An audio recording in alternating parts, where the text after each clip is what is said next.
Gálatas 4,19. Meus filhinhos, por quem de novo sinto as dores de parto, até que Cristo seja formado em vós. Queridos, no final do ano passado, e na troca de ano, virando o ano de 2023 para 2024, então Deus havia colocado em meu coração um tema para que nós entrássemos esse ano e viéssemos a falar sobre um determinado tema neste ano, e o tema é dualidade. Então este tema Deus colocou no final do ano passado em meu coração, para que juntos como igreja pudéssemos refletir sobre ele. Então iniciamos o mês de janeiro falando sobre a dualidade, iniciamos o mês de fevereiro e demos continuidade sobre esse tema, entramos no mês de março e nós continuamos falando sobre a dualidade. Por dualidade eu quero que os irmãos entendam que é aquilo que Paulo traduz como a guerra dentro de nós mesmos, a guerra entre nós mesmos. Pois quando eu falo da guerra de um cristão contra os seus vícios, quando eu falo de uma guerra de um cristão contra os demônios, eu poderia dizer aos irmãos que contra o diabo, as suas potestades, os seus demônios, nós já vencemos. Nós não ignoramos os ardis satânicos, nós estamos bem espertos para as artimanhas de Satanás. Entretanto, este mesmo Satanás, o diabo, seus anjos, seus demônios, nós sabemos que também já está decretado que ele é um inimigo que perdeu. Em contrapartida, a Bíblia também diz acerca de nós que somos mais do que vencedores. Então, quando nós falamos de inimigos de um cristão, o diabo é um inimigo decretado, entretanto, inimigo falido, um inimigo que já perdeu pelas Sagradas Escrituras e também vai ter a sua penalidade. Agora, se falássemos da maior guerra de um cristão, aí sim, eu poderia dizer para você que a maior guerra de um cristão, na minha concepção, seria a guerra contra ele mesmo. Porque quando olhamos para um ser humano, ele é composto de duas essências, a essência carnal e a essência espiritual. E segundo o apóstolo Paulo em Romanos capítulo número 7, nós vamos ver que Paulo diz que esta essência carnal, a natureza carnal, luta contra a natureza espiritual, a essência espiritual. Há um ringue montado dentro de cada um de nós. Então quem vence essa guerra?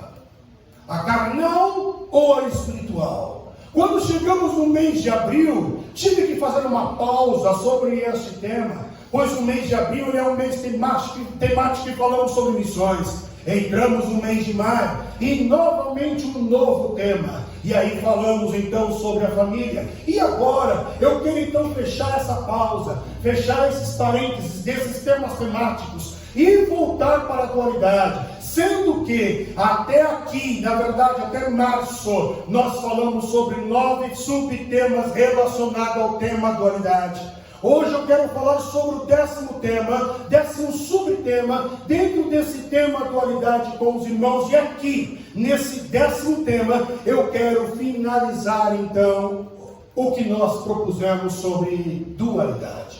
Por isso volto à carta aos Gálatas. E quando eu olho para o apóstolo Paulo, eu vejo que o apóstolo Paulo ele era um apóstolo que tinha muito carinho e muito apreço pelas igrejas que ele havia fundado. E isso é até de praxe, irmãos, porque quando você e eu, nós fazemos alguma coisa da nossa autoria, quando fazemos alguma coisa do nosso esforço, da nossa dedicação, daquilo que você se empenhou, arquitetou, passou noite em claro, quando você faz algo que requereu algo de você, um potencial a mais, e este algo que você fez está frutificando, é bonito, é prazeroso, está crescendo, você se orgulha, você fica muito contente. Então Paulo sim, ele tinha grande orgulho das igrejas que ele havia fundado, porém, acredito que Paulo tinha um apreço ainda maior, superior, pelas igrejas que estavam na Galácia. Por isso Paulo, quando vê um problema instaurado nessas igrejas, esse mesmo Paulo escreve essa carta, que recebe o título de Gálatas.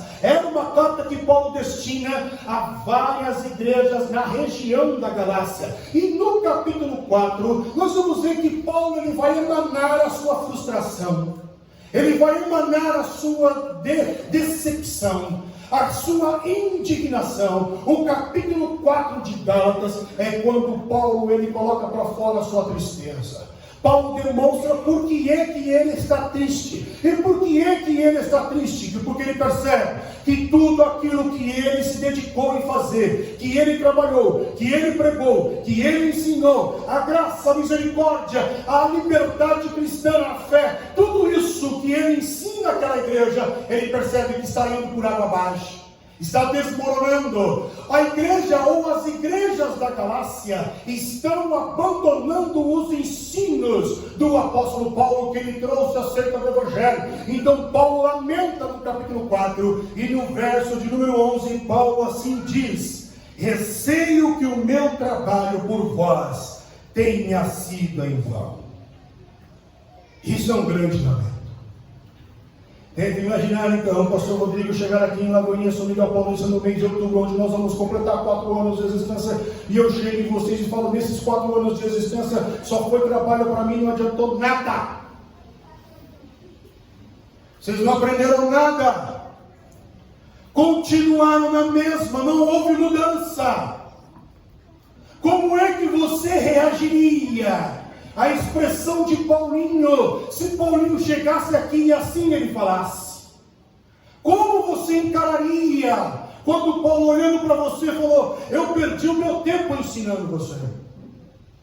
É o que Paulo está falando às igrejas da Galácia. Eu receio que todo o meu trabalho, as minhas noites em claros e tudo aquilo que fiz de modo árduo, ensinando para vocês a graça e a liberdade do Evangelho, tenha sido em vão. Caiu por terra.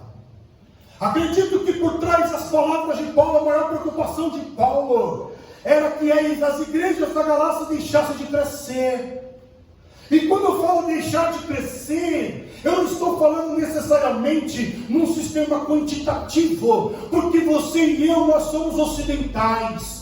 E a mente ocidental trabalha com o quantitativo, com o numérico, com o pragmático, ou seja, 1, 2, 3, aí multiplica para 4, 5, 6, aí multiplica para 8, 16, 32, e assim vai. A nossa mente ocidental trabalha numa visão capitalista, pragmática, numérica, de crescimento quantitativo. Mas eu acho que Paulo não fala somente assim. E Paulo é oriental.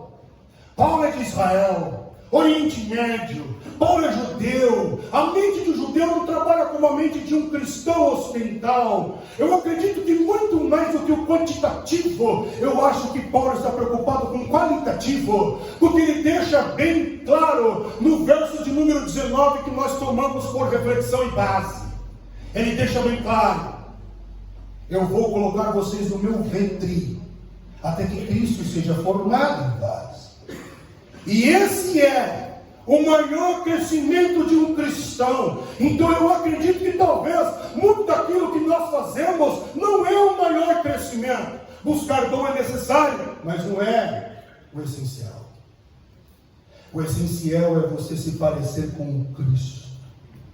Pois o ideal de Deus para cada um de nós é que sejamos como Cristo, estatura de varão perfeito. Não existe outro modelo, não existe outro protótipo, não existe outro reflexo que Deus queira que você seja tanto. Ele quer que você seja uma extensão do Cristo, Ele quer que você seja como Cristo. Então quando Paulo olha para as igrejas da Galácia e vê que essas igrejas estão deixando os seus ensinamentos, Paulo se preocupa com esse crescimento do amadurecimento cristão. Então Paulo tem uma preocupação com as igrejas da Galácia. Paulo exorta as igrejas da Galácia, Paulo repreende as igrejas da Galácia, e Paulo demonstra o seu amor pelas igrejas da Galácia. E quando eu falo do amor de Paulo aqui, eu faço uma pausa, porque o amor do Paulo para com as igrejas da Galácia é um amor entranhável, é um amor de dentro. E por entranhável, eu coloco Paulo na condição de pai e também coloco Paulo na condição de mãe.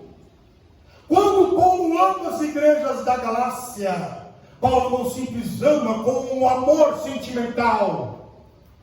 Paulo não simplesmente ama com amor verbal, mas Paulo ama com um amor entranhável. Então Paulo, ele se considerava o pai na fé, o pai espiritual daquelas igrejas, mas também ele se considerava a mãe espiritual daquelas igrejas. E por que Paulo se considerava mãe? É simples, porque a expressão de Paulo no verso de número 19 é: meus filhinhos, por quem de novo eu estou sentindo dores de parto.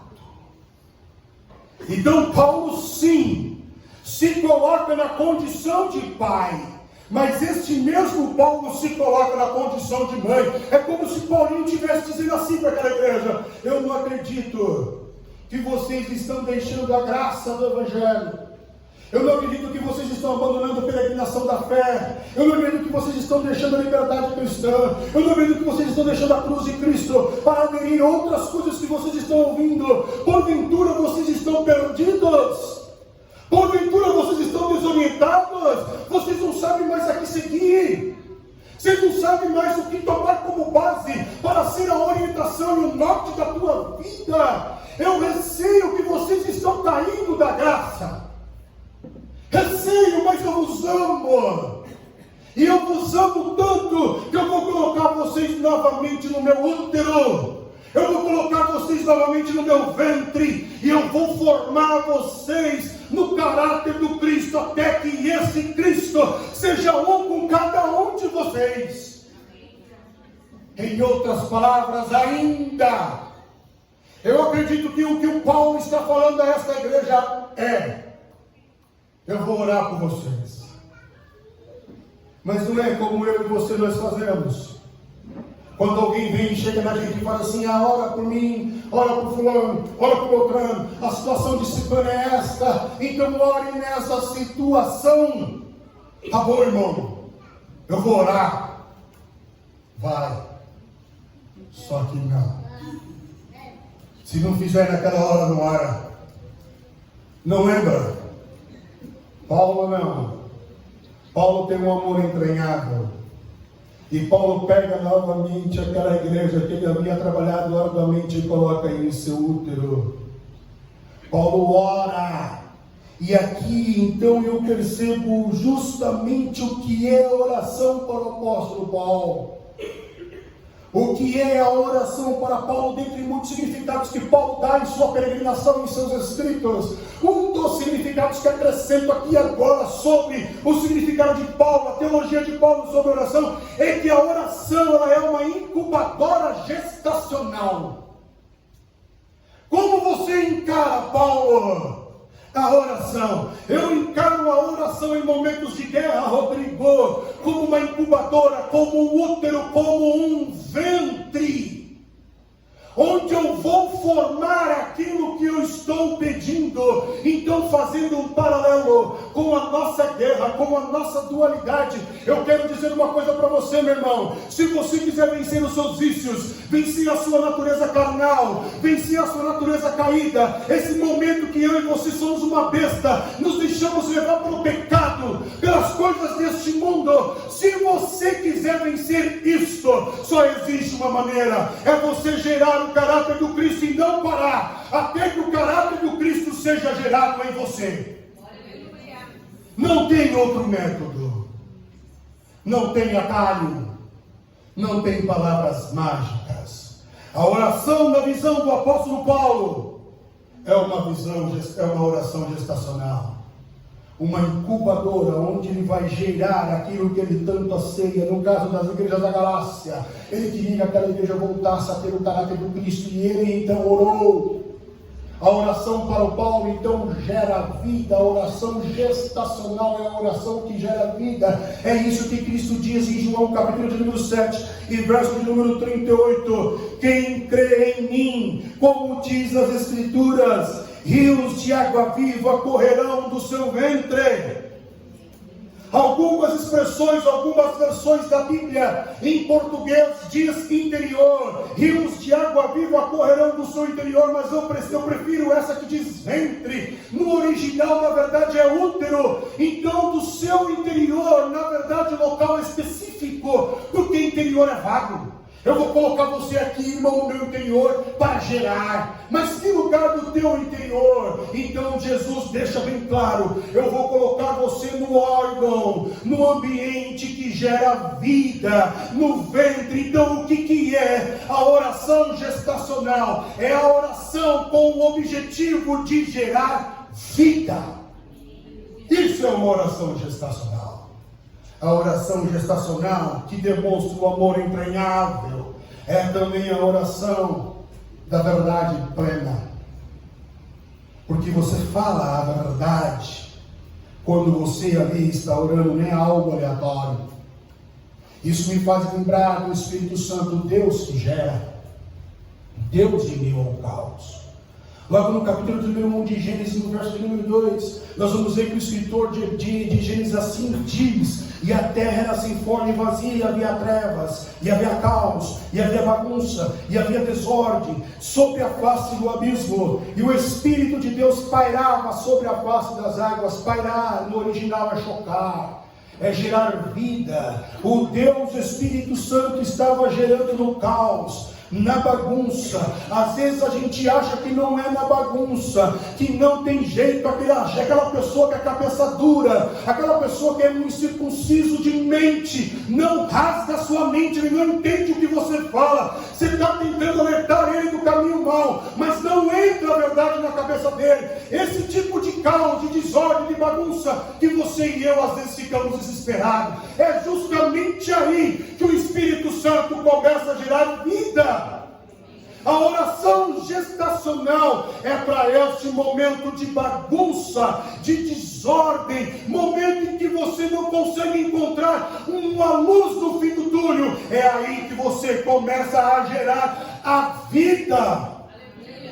Isso me traz à memória também Elias, na novela da vida real, quando se abre a cena de Elias, abre-se a cortina, o tempo de Elias. Entrou o personagem Elias na novela da vida real, e quando ele olha, ele entra, ele já diz: não vai chover. E depois ele se esconde, e depois ele multiplica o azeite da viúva, depois ele ressuscita o filho da viúva. Aí ele volta, ele encontra Acabe no meio do caminho. Aí ele diz para Acabe: reúne todos os profetas, os de Baal e os de Azerá, vamos lá no monte. Foram lá, ele revela quem é Deus de verdade. E agora então esse mesmo homem diz para cá: agora você corre, porque a chuva vai chegar, e se você não correr, a chuva vai te impedir, então você corre. Aí depois disso, ele pega o discípulo dele, diz as Sagradas Escrituras que ele vai no cume, no topo do Monte Carmelo, e lá ele fica numa posição gestacional de vida. Lemos 1 Reis, capítulo número 18, verso de número 41. Então disse Elias a Acabe: sobe, come e bebe, porque há ruído de uma abundante chuva. E Acabe subiu a comer e a beber, mas Elias subiu ao cume do Carmelo. Presta atenção agora. E se inclinou por terra, e pôs o seu rosto entre os joelhos, e disse ao seu servo: sobe agora e olha para o lado do mar. E subiu e olhou e disse: não há nada. Então disse ele: volte lá 7 vezes. E sucedeu que na 7ª vez disse: eis aqui uma pequena nuvem como a mão de um homem subindo do mar. Então disse ele: sobe, disse Acabe, aparelha o teu carro e desce, para que a chuva não te impeça. A posição de Elias, descendo, não encostando ainda o joelho, e colocando o rosto entre as pernas, era a mesma posição de uma mãe no período que não havia hospitais, dava à luz. Os casos são os mesmos. Elias e Paulo. Ambos estão gerando vida. Ambos estão gerando vida através da oração. Ambos estão gerando vida, um através da chuva, pois naquele período de Israel, o que era necessário para a vida continuar a existir era a chuva, e Elias gera vida através da oração, para que chuva viesse à terra. Paulo, em relação às igrejas da Galácia, também começou a orar com uma oração gestacional, entranhável, de amor, verdadeira, para que o caráter do Cristo, ele pudesse ser impregnado nos cristãos da Galácia. John Bunyan, escritor do livro O Peregrino.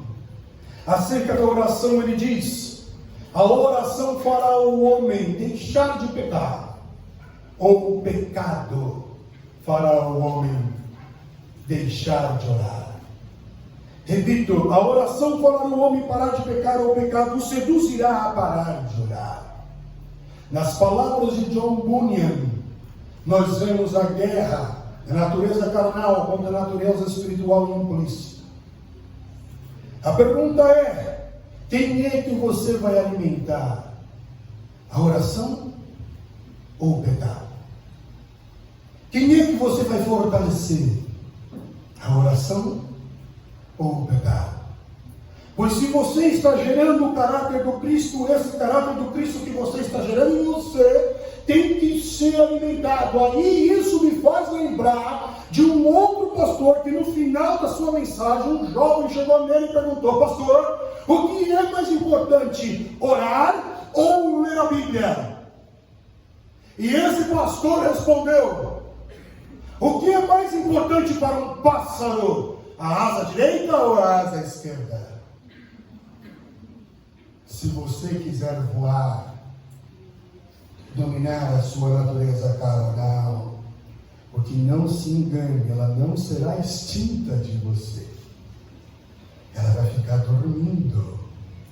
E para que ela durma mais, você tem que desnutrir. Pois uma pessoa desnutrida, sem alimentação, tende a dormir. Mas se você quer que a sua natureza espiritual se fortaleça, tem que ter a fusão da palavra de Deus, que é o alimento, com a oração gestacional. Se você não tiver esses dois, eu receio que possa ser que você e eu ficamos dando volta em círculos e vamos continuar patinando no pecado, nos envergonhando. Então, como purificará o homem, o jovem, o seu caminho? Escreveu o salmista do Salmo 119, verso de número 9. Com que purificará o jovem o seu caminho, observando segundo a tua palavra? Com todo o meu coração te busquei, com todo o meu coração diz respeito ao entranhável, ao de dentro, ao do útero, ao do ventre. Não me deixei desviar dos teus mandamentos. Escondi a tua palavra no meu interior, no meu coração, na minha vida, para eu não pecar contra ti. Bendito és tu, ó Senhor, que ensina-me os teus estatutos. Oração gestacional, a oração da verdade.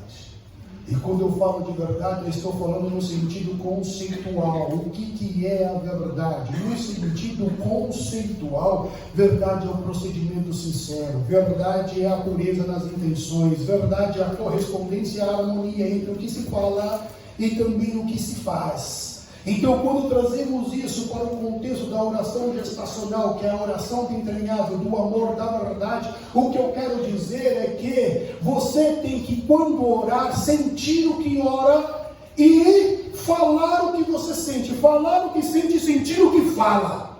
Isso é a oração da verdade, porque tem muita gente que quando vai orar, começa: Jesus abençoa Deus, Deus abençoa Jesus, Jesus abençoa Maria, Senhor, lembra do meu Pai, mas perdoa os meus pecados, porque o Senhor tem que abençoar Jesus, lembra lá, sem perna nem cabeça, não está ali, não está ali. A oração da verdade sente o que se fala e fala o que se sente, como uma mulher que vai dar à luz. O que ela falar no momento da dor, das dores de parto, é verdadeiro. Então ela fala do que é verdadeiro, do que está sentindo. E quando ela sente e esboça, também é verdadeiro. O contrário é verdadeiro, é tudo verdadeiro. Oração gestacional é a oração da verdade. Você vê uma necessidade, você vê um problema, você vê uma carência, e você pega aquilo e coloca no teu útero, para que aquilo seja formado, o caráter do Cristo, e tenha vida. Por isso não devemos parar de orar. Já no final, Paulinho, meu amigo, meu pastor, ele escreve, já sentenciado à morte por Roma. nas suas últimas horas, nas suas últimas semanas, ele escreve uma carta a Timóteo, a segunda carta a Timóteo. E no capítulo de número 4, no verso de número 6, meu amigo assim diz: porque eu já estou sendo oferecido como aspersão de sacrifício. O meu tempo, o tempo da minha partida está chegando, está bem próximo. Mas eu quero que você saiba, Timóteo, eu combati o bom combate. Eu acabei a carreira, Timóteo, e eu guardei a fé. Quando nós começamos o mês de janeiro a falar sobre dualidade, eu iniciei com Paulo em Romanos, e eu termino esta série de mensagens com Paulo, fazendo uma associação em tudo, mas partindo do pressuposto de Gálatas e Timóteo. Se Paulo estivesse aqui, eu poderia perguntar para ele: Paulinho, conta aí para nós, irmão, como é que você conseguiu vencer a sua dualidade, a sua natureza carnal, que você falou que era um homem miserável, era essa a conclusão que você chegou de você mesmo. O que eu sou? Sou um homem miserável. É essa a sua conclusão. Você disse que esmurrava a sua carne, que quando você quer fazer o bem e o mal, você já fez. Quando você queria fazer o bem e o mal, já estava diante de você. Então fala para mim, como é que você venceu a sua dualidade, Paulo? E Paulo dizia: quem sabe, nesse bate-papo, eu gerei o caráter do Cristo na minha natureza espiritual, e eu não parei de orar até que Cristo e eu fosse um só. Você acredita, Rodrigo, que eu tive a audácia de chegar ainda a dizer a uma igreja: sede meus imitadores como eu sou de Cristo? Eu só parei de orar quando eu percebi que Cristo e eu eram uma coisa só. Quando o caráter do Cristo estava impregnado em mim, e eu já não conseguia viver mais eu, mas Cristo vive em mim. Oração gestacional. Então, o meu conselho é que você não desista porque errou, porque pecou, porque a mesa está posta, o perdão é oferecido, mas também as palavras são ditas: vai e não peques mais. Se posicione, se alimente da palavra e gere o caráter do Cristo, como Paulo gerou nas igrejas da Galácia. Aconselho você ainda a lembrar daquela pessoa que é casca dura, difícil, que você gostaria de ver aquela pessoa transformada, que se porventura Deus transformasse aquela pessoa, Jesus poderia levar você. Você já pensou isso? Se Deus transformar aquela pessoa, a minha missão na terra está cumprida. Eu posso ir para o céu. Então eu te aconselho a pegar essa pessoa e colocar no teu útero, no teu ventre, e orar com toda a verdade, com o amor entranhável, até que o caráter do Cristo seja formado naquela pessoa. E quando for formado, você e eu vamos poder fazer como meu amigo Paulo. Quem sabe olhar para trás, ver aquela pessoa e dizer: eu combati o bom combate, acabou a carreira, acabei a carreira e guardei a fé. Em outras palavras, valeu a pena. Eu orei, eu gerei, nasceu Cristo naquela pessoa. Esta é a nossa missão. Nesse sentido, a oração gestacional, ela é uma ferramenta.